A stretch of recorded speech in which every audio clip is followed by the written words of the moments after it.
So I've been wanting to do this video for quite some time because I recently watched a documentary about the Church of the Subgenius, and I was wanting to really do a video about them because I've been really looking into theology and different schools of thought through philosophy, but I wasn't sure how to put this video together.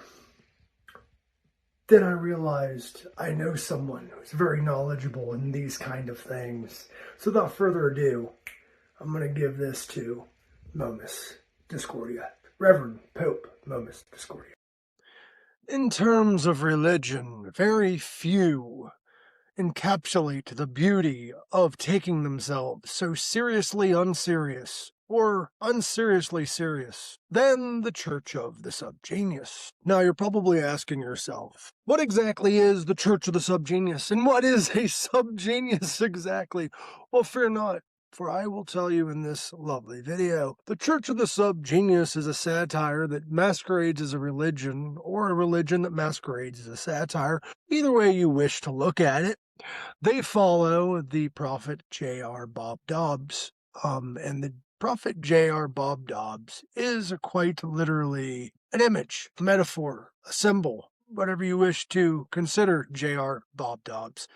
But the story goes, J.R. Bob Dobbs, in the 1950s, he was a salesman, was visited by the alien space god, Jehovah One, who informed him that the world is being ran by a conspiracy against subgeniuses. It is the conspiracy of normality, where everyone is being forced to be normal and being told that normal is the way to go. J.R. Bob Dobbs, being part of that conspiracy at that time, due to him being a salesman, had an awakening in that moment and realized he wants to save mankind, or at least save those who are willing to save themselves, by spreading the word of slack and informing mankind that they do not have to be normal, or pinks, as he calls them, or a multiple array of names. So the message of the religion, it's very interesting in this religion, because think Mad TV, or Mad Magazine, I should state, Mad Magazine meets religion. It's a beautiful blend of satire, absurdism, not taking things way too seriously, and honestly, in most religions and most spiritual paths, the mythology is taken very seriously, and that is the message. In this one, however, there is a great underlying message to not take yourself too seriously, to embrace your weirdness, and to hell with normality, because at the end of the day, normality is boring and bland, and that's what the conspiracy wants you to be. Don't be what others want you to be what you want to be. That is the beauty of that religion, and I absolutely love it. But to get back into the mythological side of things, the prophet J.R. Bob Dobbs, all he wants is money for your salvation.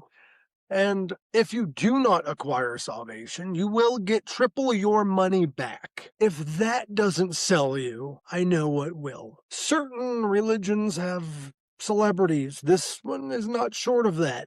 Their celebrities include Paul Rubin, yes, Pee Wee Herman, Devo, members of Devo, as well as many other celebrities, many others. And they have a lot of great people. However, you might be thinking, it's missing something. It's missing the end of days. Don't worry about that. They have that as well. And also, J.R. Bob Dobbs, even though he's a 1950s salesman, he doesn't necessarily travel time. He just is such a slacker that he does not acknowledge time. Slack is very different to many people. That's another thing about this religion. Slack is different for a lot of people. Slack does not mean just being lazy. It means just doing what you want to do without trying too hard, without being too worried about being popular or being liked, just doing it because you like to do it, my friend. That is the beauty of this religion. It is arguably a subsect of another religion that I will discuss, or influenced by another religion that I will discuss, that actually does have a connection with it. However, that's not what this video is about, but that other religion, if you want to look into it before I discuss it, is Discordianism. But the Church of the Subgenius has multiple mythologies and multiple mythological stories that contradict one another. But let's get back to the end of days. July 5th, 1998 was when it was going to be. It is called X Day. And it makes you wonder. It's past 1998, so do they not believe in X Day anymore?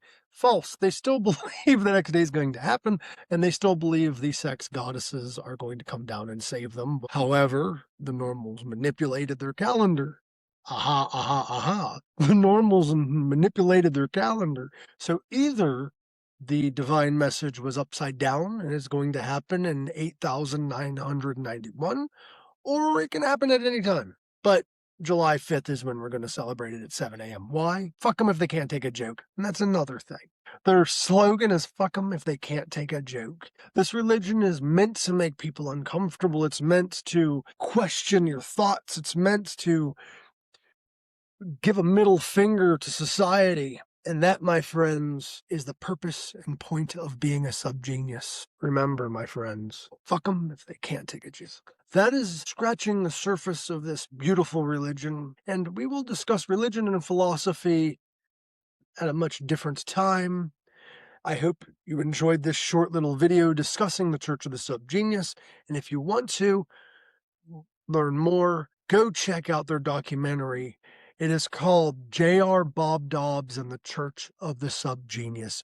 You need to check out that documentary. It is quite a beautiful documentary. But please take care of yourselves and remember, fuck them if they can't take a joke.